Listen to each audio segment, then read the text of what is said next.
Hi అండి, అందరికీ నమస్కారం. Welcome to my channel. Nagula Panchami కోసం నేను 5 రకాల ప్రసాదాలు తయారు చేశాను. సింపుల్గా 10 నిమిషాలలో అయిపోయే ప్రసాదాలు ఇవి, ఇంట్లో ఉండేటివి అన్నీ. ఇప్పుడు ఇది ఎలా తయారు చేసుకోవాలో నేను చూపిస్తాను, చూడండి. ఒక కప్పు రైస్ తీసుకున్నాను. నీట్గా కడుక్కొని ఒక గ్లాస్ వాటర్ పోసి పక్కన నానబెట్టుకున్నాను. నానిన బియ్యాన్ని ఒక క్లాత్ పైన వేసుకున్నాను. ఒక గంట సేపు నానబెట్టుకున్నా. ఇవి ఇప్పుడు మిక్సీలో వేసుకుంటున్నాను నేను. ఒక చిన్న ఇలాచి వేస్తున్నా. ఇప్పుడు మిక్సీ పట్టుకోవాలి. మిక్సీ పట్టుకున్న తర్వాత కప్పు రైస్కి, నేను ఇదే కప్పుతో రైస్ తీసుకున్నాను. కప్పు రైస్కి పావు కప్పు షుగర్ వేస్తున్నా.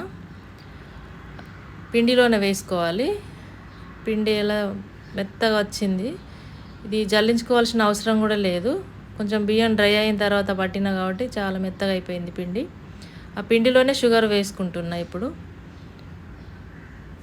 షుగర్ వేసుకొని మళ్ళీ ఒకసారి మిక్సీ పట్టుకున్నా. ఇప్పుడు పాల పొడిలాగా తయారైంది చూడడానికి. ఇది ఒక బౌల్లోకి తీసుకొని ఉండలు లేకుండా కలుపుకోవాలి. మొత్తం ఇలా కలుపుకున్న తర్వాత పాలు తీసుకోవాలి. పాలు ఇవి కాచి చల్లార్చిన పాలు, కాకపోతే పచ్చి పాలు వేసుకోవాలి. పట్టు వాళ్ళు చిక్కటి పాలు, పచ్చి పాలే వేసుకుంటారు. నా దగ్గర లేవు కాబట్టి నేను కాచి చల్లార్చిన పాలు వేసుకున్నా. వేసుకున్న తర్వాత ఇట్లా కలుపుకోవడమే. ఇదిగా దీన్ని వేడి చేయడం, పాకం పట్టడం అలాంటిది ఏమి ఉండదు. ఓన్లీ కలిపి పెట్టుకోవడమే. కొంచెం గట్టిగా ఉంటేనేమో దూద్ పేడలాగా కనిపిస్తుంది, కొంచెం లూజ్ అయితేనేమో చలివిడిలాగా కనిపిస్తుంది. తింటే కూడా దూద్ పేడ టేస్ట్ లాగానే అనిపిస్తుంది మనకి. ఇంతే, అంత మొత్తం కలుపుకొని ఇట్లా ఇట్లా రావాలి. లూజ్ ఉండద్దు, గట్టిగా ఉండద్దు.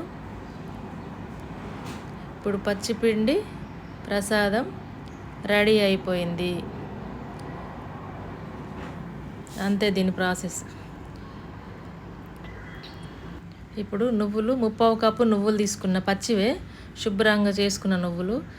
ఇవి మిక్సీలో వేసుకున్న తర్వాత అందులో 1/4 కప్పు బెల్లం, 3/4 కప్పు నువ్వులకి 1/4 కప్పు బెల్లం వేసి మిక్సీ పట్టుకున్న. నువ్వుల పిండి రెడీ అయిపోయింది. ఇప్పుడు 5 రకాల ప్రసాదాలు రెడీ అయినాయి. 1 పుట్నాలు, బెల్లం. 2 పచ్చిపిండి, ఇప్పుడు చేసి చూపించిన పిండి, నువ్వుల పిండి, నువ్వులు బెల్లంది. ఇప్పుడు పాలు, ఒక అరటిపండు. 5 రకాల ప్రసాదాలు రెడీ అయినాయండి. Thank you for watching.